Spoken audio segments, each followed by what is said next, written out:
दोस्तों, मैं बहन जी के कामों के बारे में यदि लोगों को बताने लगता हूं तो कुछ लोगों को इतना दिक्कत हो जाता है कि मानो उनका खेत मैं लिखवा रहा हूं। अब आप कल्पना इस बात से नहीं कर सकते कि मैं मायावती जी के कामों को बताता हूं और बहुजन समाज के कुछ मनुवादी लोग हैं जो बहुजन समाज में पाए जाते हैं, उन लोगों को सबसे ज़्यादा दिक्कत होने लगती है। टीवी चैनल पर दिन भर रात भर मोदी जी की तारीफ चला करती है, उन्हें कोई दिक्कत नहीं होती है।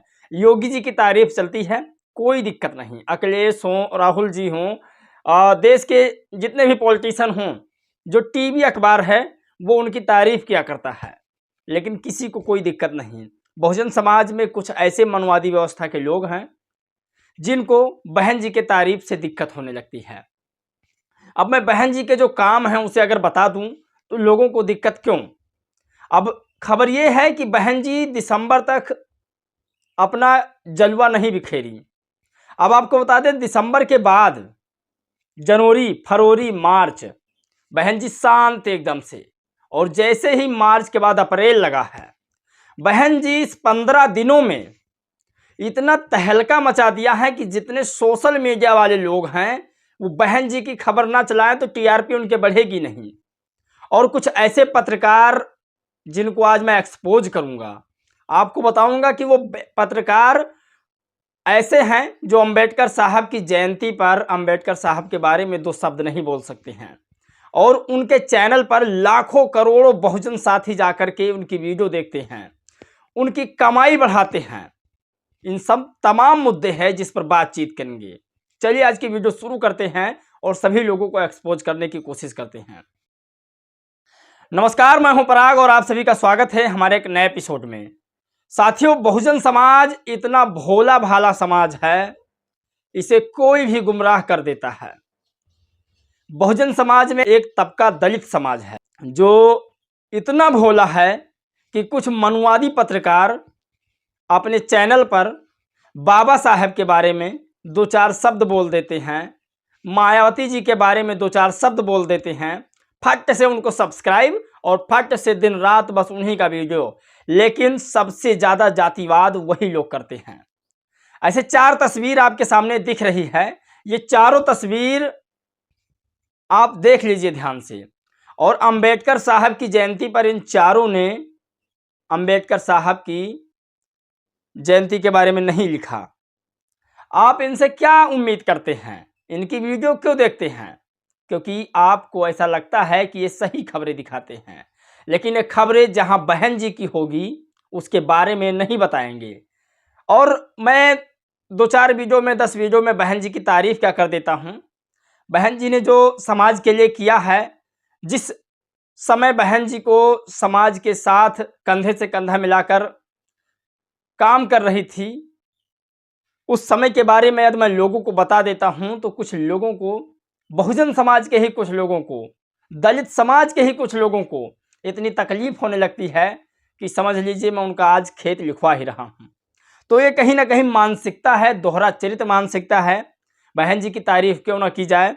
जैसे अभी बहन जी 3-4 महीने चुनावी प्रचार बिल्कुल ठप कर दिया था, ना ही बोलती थी, कुछ मामला था।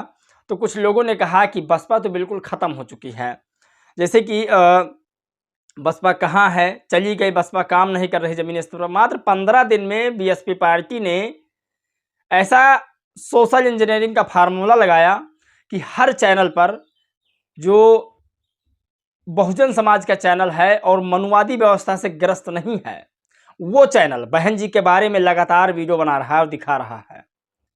दिक्कतें तो होती है कुछ लोगों को, लेकिन इन दिक्कतों की वजह से बसपा के कामों के बारे में नहीं भुलाया जा सकता है। और जो लोग कहते हैं कि बहुजन समाज पार्टी का तो बिल्कुल अस्तित्व खत्म हो चुका है, मैं बहन जी के संघर्षों के बारे में आपको बता देता हूं और बहन जी के कुछ अस्तित्व के बारे में बता देता हूं। बहन जी का अस्तित्व ये है कि बहन जी यदि चाहें तो बीजेपी के साथ गठबंधन करके हमेशा मंत्रिमंडल में बैठी रहें। 4% वोट कुर्मी समाज का है और वो एनडीए के साथ है। नीतीश कुमार जी गठबंधन करते हैं और बिहार के कई बार के मुख्यमंत्री रह जाते हैं। अब आप सोचिए, उनके तमाम सांसद हैं सिर्फ 4% वाले, 27%, 23% से 27% दलित समाज है। और आप इस बात का अंदाजा नहीं लगा सकते, यदि बहन जी बीजेपी के साथ गठबंधन करती तो 30 से 35 सांसद इस समय प्रेजेंट टाइम होते।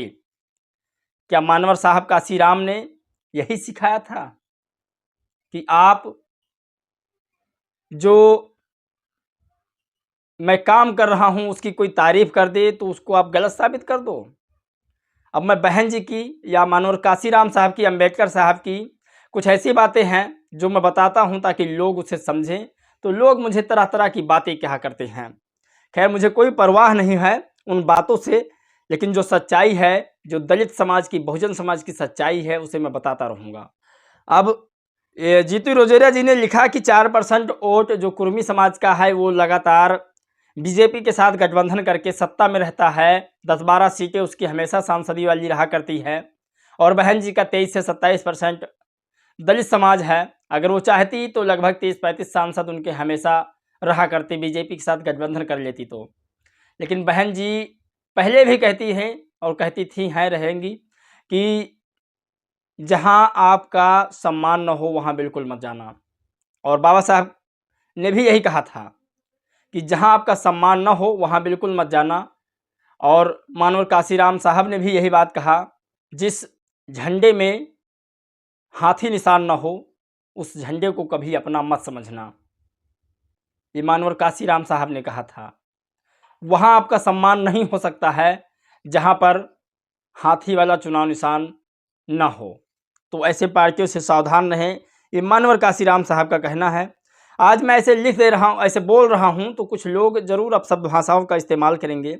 और एक बड़ी खबर ये है कि योगी आदित्यनाथ ने कहा कि कांग्रेस ने बाबा साहब को चुनाव हराया। सपा ने कहा था कि यदि हमारी सरकार आएगी तो सबसे पहले सभी स्मारक तुड़वाएंगे। बहुजन समाज में जन्मे डॉक्टर बाबा साहेब भीमराव अंबेडकर के पार्क को तोड़वाने के लिए अखिलेश यादव ने कहा था, IRC का अड्डा बताया था। मैं इन सब बातों को क्यों ना बताऊं आखिर? लोग कहते हैं तुम पत्रकारिता करते हो या दलाली। अरे भाई, जो बहुजन समाज के महापुरुषों ने किया उसको बताना दलाली है तो क्या ऐसे दलाली ठीक है? करने दो। यदि जो बहुजन समाज के ऊपर अत्याचार होता है उसको बताना दलाली है तो करने दो दलाली। इससे मेरे बहुजन समाज कम से कम सीख तो पाएगा, आगे तो बढ़ पाएगा। और बड़ी खबर यह है कि निरहुआ यादव, उन्होंने कहा कि बेरोजगारी का कारण है देश में सबसे ज़्यादा लोग बच्चे पैदा कर रहे हैं। अब आप सोचिए कहाँ का लॉजिक कहाँ पर लाकर ठोक देते हैं। इन्होंने कहा कि बेरोजगारी कभी रुक नहीं सकती है क्योंकि लोग अपने बच्चा पैदा करने पर रोक नहीं लगा पा रहे हैं। जबकि 3-3 बच्चे निरहु यादव जी के हैं, 3-3 बच्चे सांसद मनोज तिवारी जी के हैं, 3 बच्चे 4 बच्चे रवि किशन जी के हैं। मैं किसी के व्यक्तिगत पर कटाक्ष नहीं कर रहा हूं, लेकिन जो लोग भारत के तमाम लोगों को घेराव में ले रहे हैं व्यक्तिगत मामलों में, तो मैं ज़रूर उनका पक्ष रखूंगा। और सोचिए, ऐसे लोग जो कह रहे हैं बेरोजगारी नहीं रुकेगी, वो कांग्रेस के शासनकाल में धरने पर बैठते थे इस सभी चीज़ों के लिए। खैर, ये तस्वीर आप लोग चारों लोगों का देखिए। ये ध्रुव राठी हैं, रवीश कुमार हैं, अजीत अंजुम हैं, इनका मुझे याद नाम नहीं है, माफ़ कीजिएगा। लेकिन ये चारों लोग बहुजन समाज के मसीहा बाबा साहेब डॉक्टर भीमराव अंबेडकर की जयंती पर एक शब्द भी नहीं लिखते हैं और बहुजन समाज इन्हें लगातार देखता सुनता है। और ये कैसे लोग हैं जो अंबेडकर साहब के बारे में नहीं लिख पाते? और प्रधानमंत्री नरेंद्र मोदी जी ने लिखा कि ममता दीदी की सरकार में हमारी बहनें और माताएं सुरक्षित नहीं हैं। संदेश खाली की घटना ने पूरे देश को झकझोर कर रख दिया है।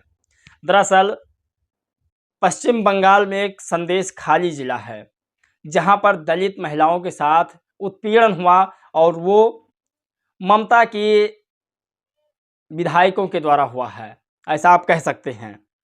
तो उस पर नरेंद्र मोदी ने सवाल उठाया, लेकिन प्रधानमंत्री जी आप ही कहाँ कम हैं? मणिपुर जल रहा है, वो आप ही के राज्य का है, उस पर भी तो कोई उंगली उठाए।